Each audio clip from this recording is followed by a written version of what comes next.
Hello and good afternoon, and welcome to the Buxton International Festival digital season. It's my great pleasure to have with us this afternoon Annie Lydford, Emily Gottlieb, and Julian Glover to talk about the COVID-19 pandemic and the impact that it is having on the subject that we all love so dearly, and that is opera. So without further ado, let me just introduce you to Annie Lydford, who was the head of communications at English National Opera. So she's steeped in the opera world. She moved from there to the head of communications and marketing at the Creative Industries Federation, giving her an insight into politics and the world of the creative industries. And in November last year, she became the managing director of Nevill Holt Opera, a summer opera festival in Leicestershire. Annie, it must have been devastating for you not to have been able to have delivered that first season of yours due to the pandemic. Tell us how COVID has impacted upon your organization. Thank you, Michael, and thank you very much for having me. You're right, it was absolutely devastating. I joined Nevill Holt Opera sort of full-time and properly at the end of January. Everything obviously was leading up to that that season opening in June. But I think it's so important to remember that yes, it's devastating for me, but much more so, there are people who've been involved with the company for years who could not believe this thing they love and have put so much work into wasn't happening. I think the impact of the pandemic on us at Nevill Holt Opera is not dissimilar to the impact at Buxton and at other summer opera festivals, where everything you do throughout the year really leads up to that one moment where you get all your audience in one place for a part of the summer. You put on fantastic opera or fantastic art. Everyone has an absolutely brilliant time. It brings prosperity and money into your region. And really everything else you do hinges on that being a success.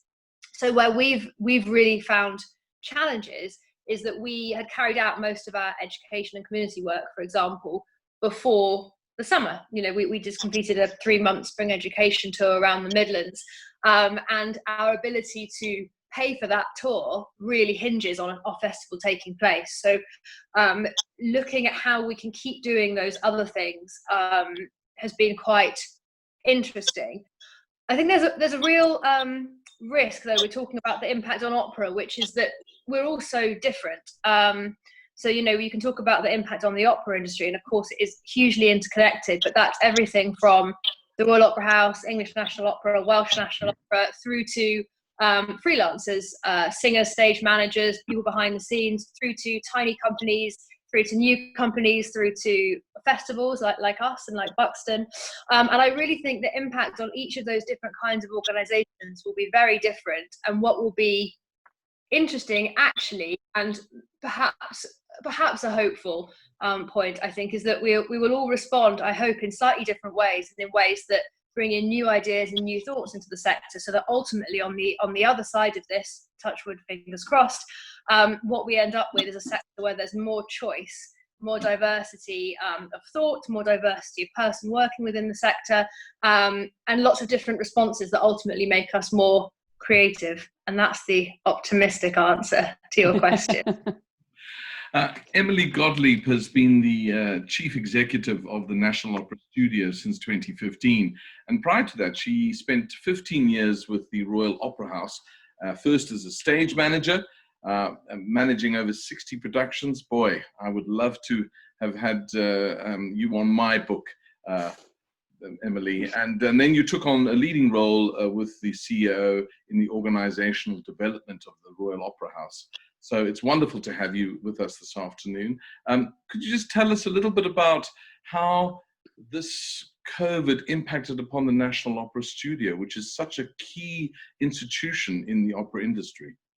Thank you, Michael. Yes, of course. And I'd just like to say I kind of echo everything that Annie says, really. One of the wonderful things about our sector is that it is so diverse in terms of so many different ways of working, so many different types of product. There are small, tiny little organisations working deeply within their community, and then there are kind of flagship national and international organisations, and we're a real rich ecology.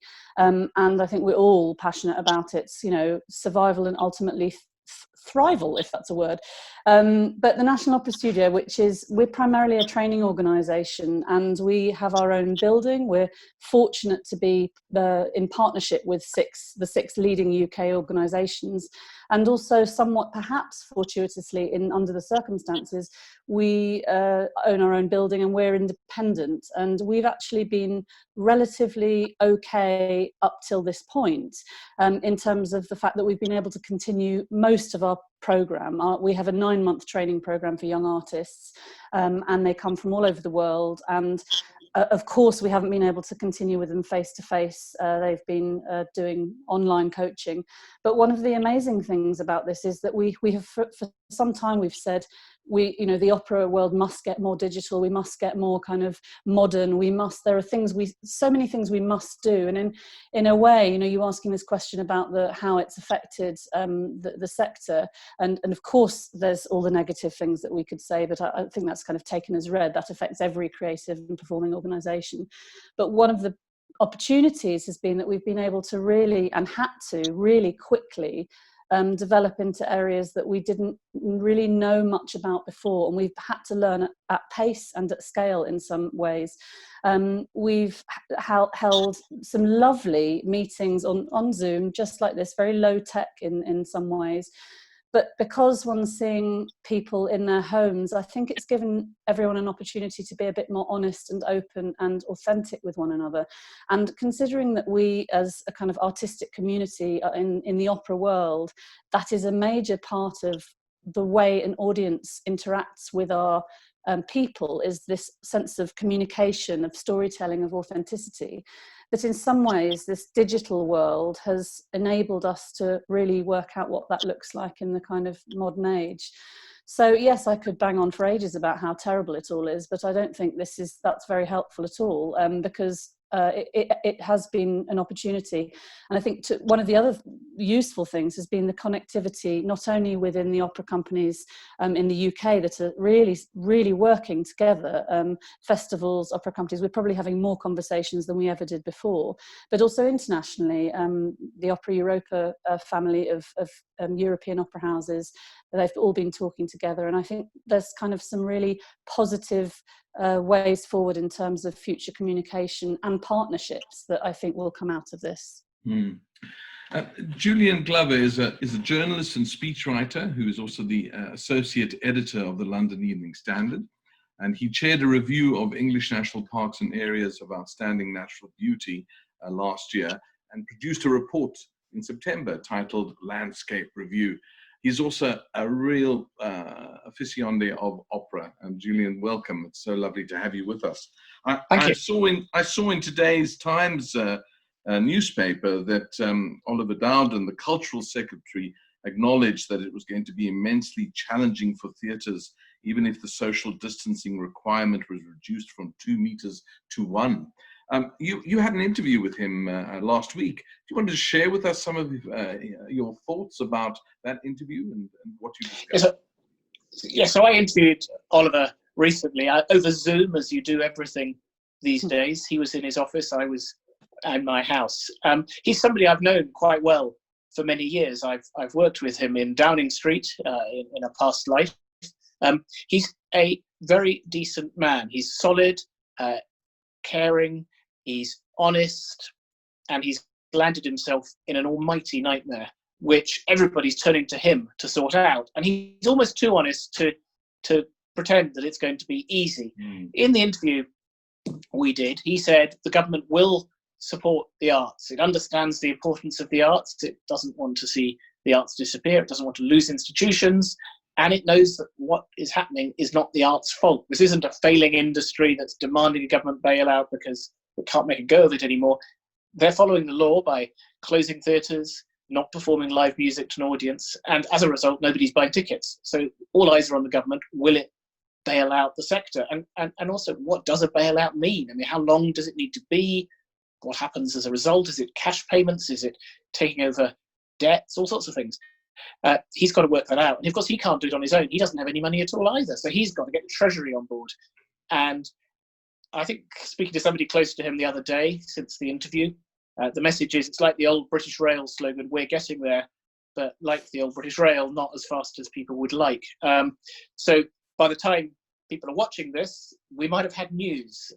I know he would hope that we would have had news by then, and institutions need it because they've got to know not just what they can do on stage soon, but also, will they be able to cover their costs in the autumn? Because if they're going to start letting people go, horrible euphemism, if they're going to start cutting back on essential staff who create the wonderful arts we have, they need to plan that quite soon. So it's urgent, and it's urgent to keep institutions going. He knows it's urgent. He didn't hide from the challenge in the interview. He didn't promise things he couldn't do. He's out there negotiating it now. There's one thing also that struck me in the interview, which I liked. He didn't try to say either that the arts are really cool and that he's part of some zeitgeist and listed a couple of pop stars that he looked up on the internet and claimed that he loves them. So he didn't try to show off using the arts. But two things I liked. The other he didn't do was he didn't speak a load of bullshit about the arts being economically really important to brand Britain around the world as we merge into a post-Brexit nirvana, all that sort of stuff. He just said they're really, really good. He said the Wigmore Hall in London is a precious jewel. It's a place he loves. And I think in that, the arts do at least have a culture secretary who sort of understands the arts matter in themselves, not because of what they earn, although of course that's a great justification for getting money out of the Treasury to support them. His own tastes are decent, moderate, middle of the road. He doesn't hide from that. And I think that's honest of him. He says he likes Elgar, says he likes poetry, likes Larkin, likes visiting medieval churches. He would have liked coming to Buxton because he was going to come to the Buxton Festival in July this year. Hopefully he'll still be Culture Secretary. Hopefully he'll have saved the arts by then and he'll be at the Buxton Festival in person next year. But the question that I want to ask Annie, and it's something that we have debated on the board, is can we produce a festival with social distancing reduced to 1 meter? How would you be able to do that in your venue, Annie? It's a good question. I think it's probably worth just preceding it by saying we are probably, financial and operational considerations aside, we surely are the best placed sector to come up with creative, incredible, unthinkable solutions to a challenge like that when we have time and when we have the financial resilience to do so. So where I think this year has been so incredibly difficult has been that we had a day's notice, days until people suddenly said, okay, close the theatres, you're done. And there's been so much uncertainty. However, and I realize that I talk about this with the privilege of working for a company that has very small overheads and a venue that's has manageable costs. So this isn't saying that this is straightforward for larger companies and those with larger commitments. But we know that if we, Nevill Holt Opera, put on a festival next June and people can't sit in a theatre, we have time to come up with solutions that are creative, that have integrity, that are authentic to what we do and that show off the incredible talent of everyone we work with. And whether that's using the gardens, more than Nevill Holt Gardens, and doing things outside, whether it's looking at works that only take 45 minutes to an hour to perform and alternating quicker, whether it's taking all the seats out of an auditorium and reconfiguring the whole thing, or whether it's actually saying, we're not doing opera this year, we're going to do song or something. Those are just examples, but we have time now. And that's what I think is so crucial for organizations like us who don't have immediate financial challenges. And what, just going back to what Julian was saying so insightfully, what I think is so necessary now is that time and the financial support that will enable organizations in the culture sector of all sizes to properly think about what they can do and how they can respond to these challenges. Because knowing the people in our sector, people coming up through our sector, I think the responses could be absolutely incredible if only we're given the breathing space to get there. And Emily, we all know that opera is about touch. producing opera, you touch your singers when you're working with them. I mean, I know as a director, it's a very visceral occupation. I mean, and singers have to get very close to one another to capture the atmosphere, to get the story across. How does your lesson plan accommodate COVID and in even 1 meter distancing in terms of all the training that is required? I mean, what are your thoughts on that? I think Annie's said everything really. Our sector's incredibly creative and hopefully also incredibly resilient. I mean, I think there's certainly ways around it. There's no question that putting on full-scale operas with 200 people, on stage and 100 strong orchestra in a pit is going to be really challenging in the near future. I don't think anyone's under any illusions that there are things that we can't do. In terms of training, it's much easier. I think the interesting thing has been that we've talked a lot about intimacy and the way in which one can have boundaries around one's own body language and how important mental health is in today's training. I think that today's training has to encompass so many things that are not just about what you're doing in a rehearsal space. And there's ever so many things that one can do online for a start, but putting that aside and hoping that we'll all be back in this space relatively soon, whether that's sort of one-on-one coaching or in a hall that's big enough to accommodate whatever the guidelines will be.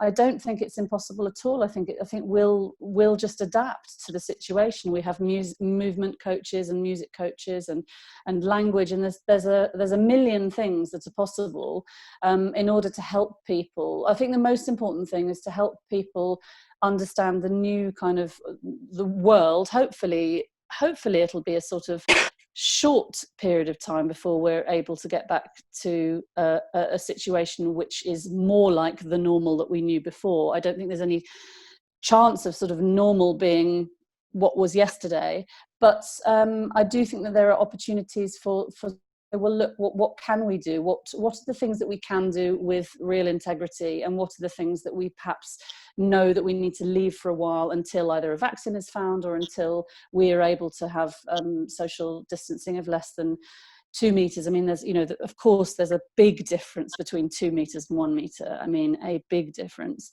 But I think we will all be resilient and adapt. And as Annie says, I mean, of course, our sector is very different. I think I would like to do a little bit of a shout out here for all the freelancers who work in opera, because I think we're all aware, those of us who run organisations and those of us who, all effectively employ freelancers, and all of those freelancers from, stage managers, technicians, wig makers, orchestral musicians, choruses, singers, everyone, it's the wonderful thing about our business is it's this huge, and is what attracted me to opera in the first place, was that opera is the most collaborative of art forms, bringing all these different amazing people together. And our freelancers are really hard hit at the moment. And I think I would just want to say, I hope, certainly by the time this interview is out on the wonderful BIFF Digital Festival, that there's been some support for them, because we really need our freelancers, and we really need to support them at this difficult time. Mm-hmm. And Julian, we were talking earlier about the Wigmore, and you did a leader on that a couple of days ago. The idea of performing in that wonderful space to no audience and to have it recorded and for it not to be live. What are your thoughts around that? Is it possible, do you think, to create art without an audience present? I'm not an artist, so I can't say how it would feel to be the person creating the art. But the answer is yes, because art, as a member of the audience and someone listening remotely, it's about that immediate connection between the creation of something, the inspiration, with much great music, the heritage of it and the different versions, performance, and your own body and your soul and your sense of feeling. And I know, not just from hearing the series that happened through June on Radio 3 from the Wigmore Hall, but the very first piece of sort of online live music I heard was, I think, Jonas Kaufmann singing in Munich on the stage of the Empty House there, now more than a month ago. And I turned on my television at lunchtime, and I got YouTube on the screen, which was a technological triumph of itself. And it counted down. There were numbers on the screen. It counted down, and it began. And I couldn't help crying. That was live art for me. That was real. That wasn't putting on a CD of greatest hits or Spotify's best of Verdi and cooking some pasta at the same time. That was my sitting there and watching art. Now, I found that too from some of the extraordinary concerts from the Wigmore. I think it's easier right now to do performances like that of chamber music and song with maybe just a pianist on stage. And in a way, with two people doing something in an empty space, there's a certain dramatic power almost to seeing the rows of empty seats and just a couple of individuals. And the Wigmore, I think, Hall has gained from that. Opera on stage with no audience, I think, would feel strange. I don't think you get the same sense of seeing 40 people singing if they were allowed to be close to each other in an empty building. So we need to get back to having an audience. And that is beginning to happen in parts of the world. And it's, of course, in the height of this horrible crisis, it's very easy to think that what we are now in is going to be the future. But we've got to plan and hope that it isn't. And there's some encouragement that it won't be. If you go to New Zealand, if you're lucky enough to find someone who'll let you into the country, you can go and see a live sporting event with 10,000 people in the stands and no social distancing now. And that doesn't mean we're going to be like New Zealand soon, but it does suggest there is a way forward to having an audience and not having to have this 2-meter distancing. I suspect I'll be proved wrong, but by the time this is watched, if people turn on to see this, we won't have 2-meter distancing in Britain. The government seems to spend its time complaining about the rule rather than explaining that the government imposed the rule itself. Just as shops have all put 2 meters on the ground, they'll move to something else. We're virtually alone in having 2 meters. Anything makes it hard for the arts. 1 meter is pretty tough for the arts. 2 meters is pretty impossible in closed spaces. France has 1 meter. America has 1.8 meters because they do everything in imperial measurements, so COVID is imperial over there. We will end up with less than 2 meters, but even that, any rule is going to be hard. Anything that makes it not just that wonderful experience of being in the crush of the bar before the performance and filing in and thinking, will it be good, and looking at other people in the audience and thinking, my God, they look like idiots, or what are they wearing, or somebody showing off about their great knowledge of the piece. And that sense of sort of anticipation is part of it. And I've always felt that as somebody going to the Royal Opera for many, many years, and Buxton as well. It's the crowd that make it. And in the end, you can hear art, music, you can see theatre remotely, and it can be live and you can have a connection. But it's being part of the thing. That's the joy of it. That's what makes Buxton amazing. Standing in the occasional Buxton sunshine in front of the Opera House before going in. It's not just the stuff on stage, although that, of course, is central. May I say something, Michael? Yes, I think I just agree. I want to say how much I think, people sitting at home, hopefully watching this, we really miss you. I mean, the audiences, we really miss you. It's the things that we do. The reason that we're in this business in the first place is to give you an experience that is either that we're a part of and that we have, we're proud of creating something that is an experience that goes towards putting something on, but we do it for you. And I think it's just worth saying that as much as I know, because having talked to a lot of people over this time, that our audiences are missing us, and I'm sure Annie would agree with this, very, very much are missing our audiences.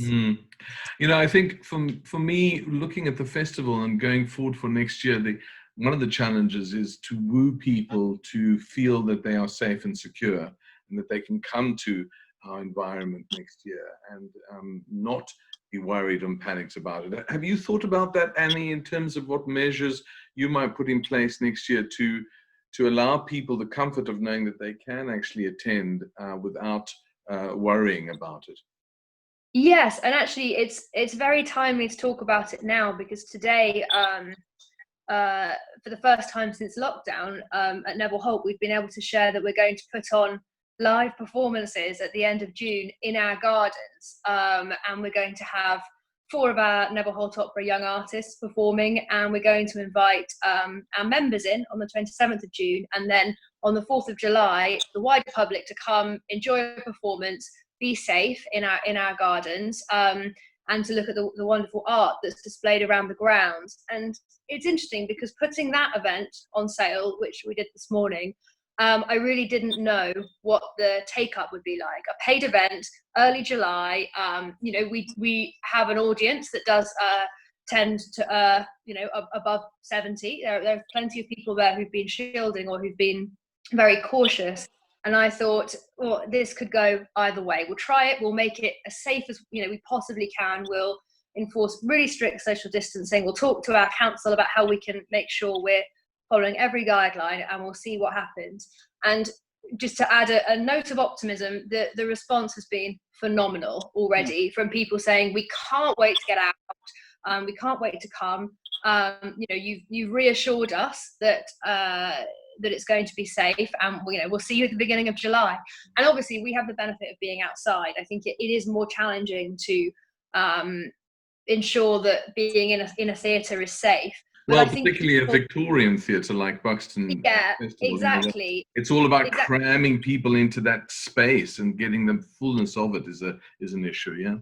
It is, but I think people are looking for solutions. My sense is people who love arts and culture and want to get back out and support it would much rather hear from you with your solutions than come from the attitude of, I don't trust you. And actually, we've had almost 4 months now of building trust with those audiences and speaking to them, as Emily was saying, in probably a much more intimate way than we've had the time, resource, or ability to do so before.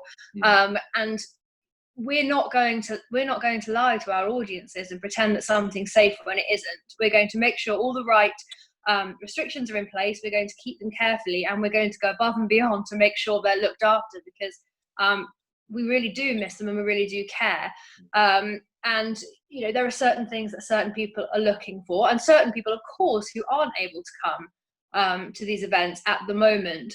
But I do think the fact that we've had hundreds of people who want to turn out to hear singing at the beginning of July is a really optimistic and positive point, and I think it bodes well when we are able to start reopening safely. Well, that's great news. I had a conversation with Paul Kerrison the other day, who is the CEO of the Buxton Opera House, and he was saying how their board was working very carefully at elements of opening up the Opera House and ensuring that the public feels safe, and so they're very mindful of that, which I thought was really very useful, and that by the time spring comes next year, there will be a system in place where people can go and feel quite comfortable with the environment and enjoy. So the organization of the Opera House is very mindful of people's concerns, and they want to follow it very carefully. So I was quite persuaded by him that he's doing his best to make sure that Opera House is open.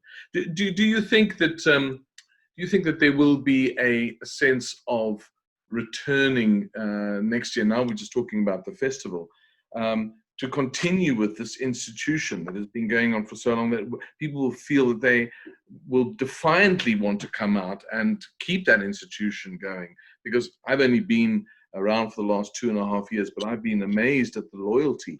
And I ask you this, Julian, because you've had a longer association with the festival. Do you think there's going to be a sense that people are defiant in making sure that the tradition of opera in this part of the world continues?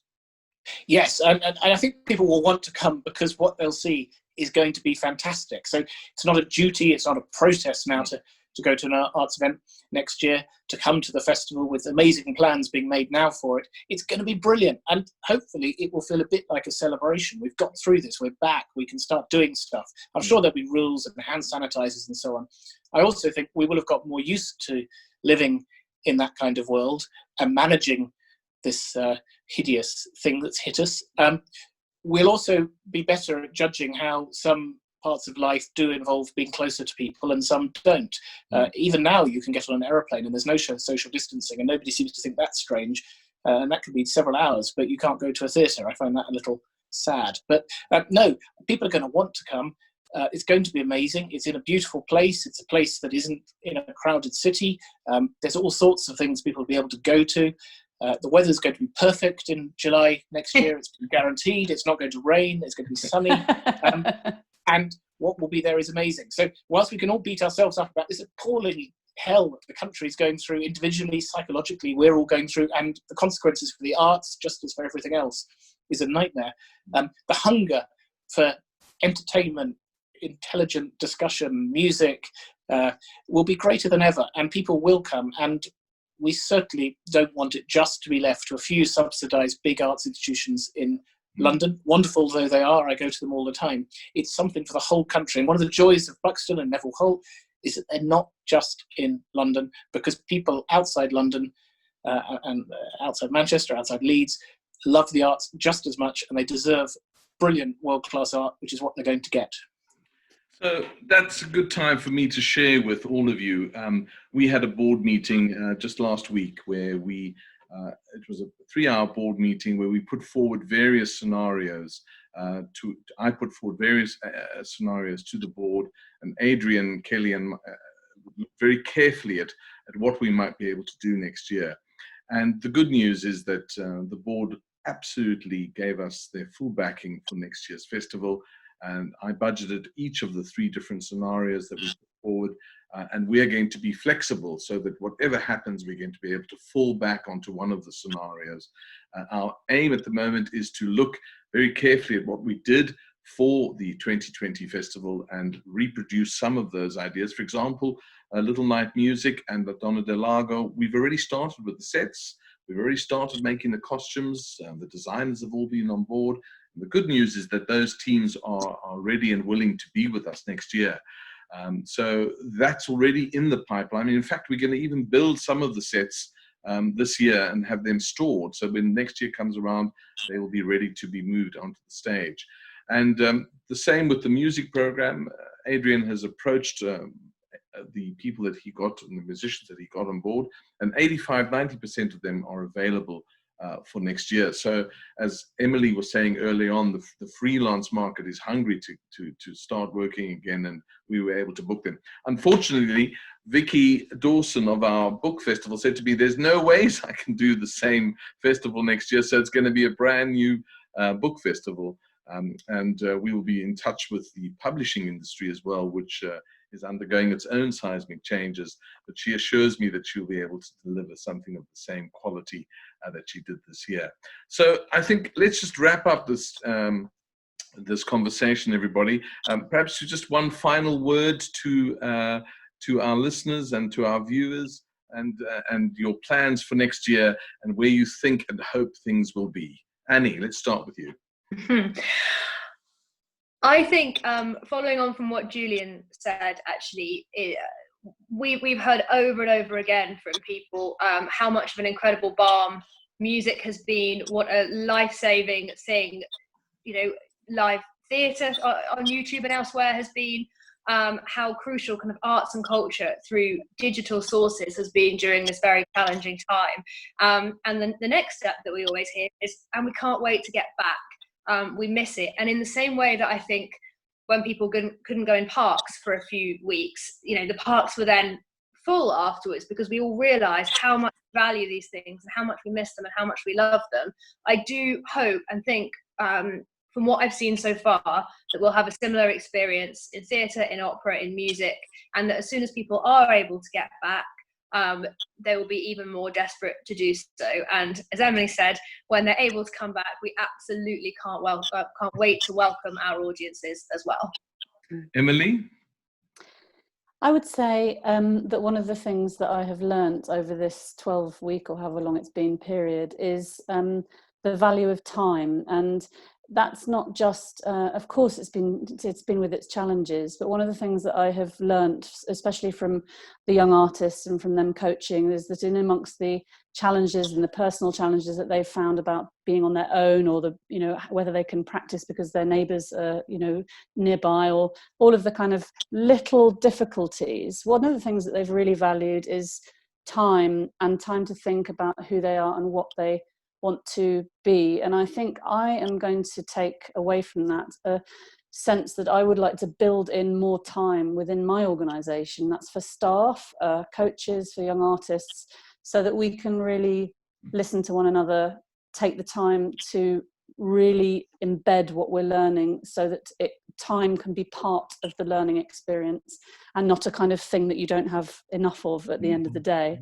And I would say also the second thing, perhaps more importantly, is that I don't want to lose the sense of connectivity in the sector that we've built, the connectivity with our audiences, with one another, with our organisations, and the idea of collaboration and partnership has never seemed more necessary. And I hope that that's a lesson that will not be forgotten once this is over, but taken forward into a new realm.